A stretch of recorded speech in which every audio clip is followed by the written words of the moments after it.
While President Obama is dusting off his veto pen, the president making the comments to NPR just as Republicans prepare for a complete takeover of Congress following the Democrats' crushing defeat in last month's midterms. I haven't used the veto pen very often since I've been in office, partly because legislation that I objected to was typically blocked in the Senate even after the House took over, Republicans took over the House. Now I suspect there are going to be some times where I've got to pull that pen out. Republican Louie Gohmert is a Texas congressman and member of the House Judiciary Committee. Congressman, welcome to you. Great to be with you, Trace. It's got to be great news. The president says he wants to work with Republicans now. Well, what he says is he wants to get out his pen and veto. But what I'm excited about is after all these years, Trace, now the president has finally admitted they've been lying. He, Harry Reid, all those folks that have been saying Republicans were the party of no. He's basically admitted in this statement, yeah, we've been the party of no, but I've been able to rely on Harry Reid to say no, so I didn't have to. But we've been the ones that really stopped it. That's what I'm hearing in that statement, and I'm glad the president finally admitted. Like an alcoholic, the best news is when you finally admit where your problem is. You mentioned that in the health care debate, he was also saying we're going to work with Republicans, and that didn't quite work out the way you hoped. Well, no, because he said, I have an open door if you've got any ideas. A bunch of us tried. They never had any indication that they would let us in. We kept asking, hey, we got some good ideas. Never wanted to hear from us. So that was all for the camera, all for television, but not so much for reality. So the president says he's going to get out his veto pen. So you look at the chessboard now, and you've got these bills going to the Senate, and these bills have always kind of died a slow death coming out of the House. Well, now it's a different scenario. So these bills, they have a chance.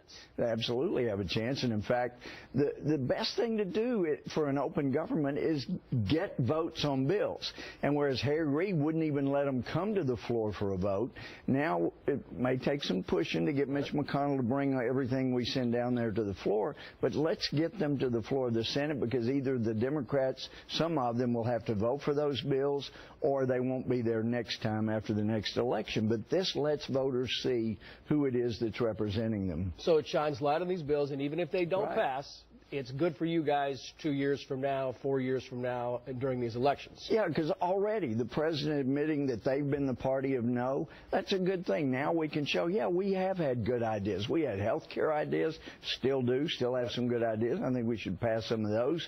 We'll pass a Keystone Pipeline bill. We'll pass, we need to defund the amnesty. I know our leaders had said we would do that. It helped us win the majority in the Senate.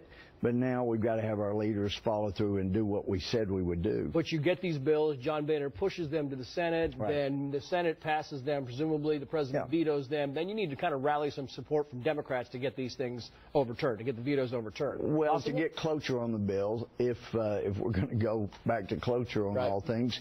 But if you remember the 90s, I'm sure you do, Bill Clinton said over and over, you know, I'm not going to sign any welfare reform bill. I'm not going to require back to work.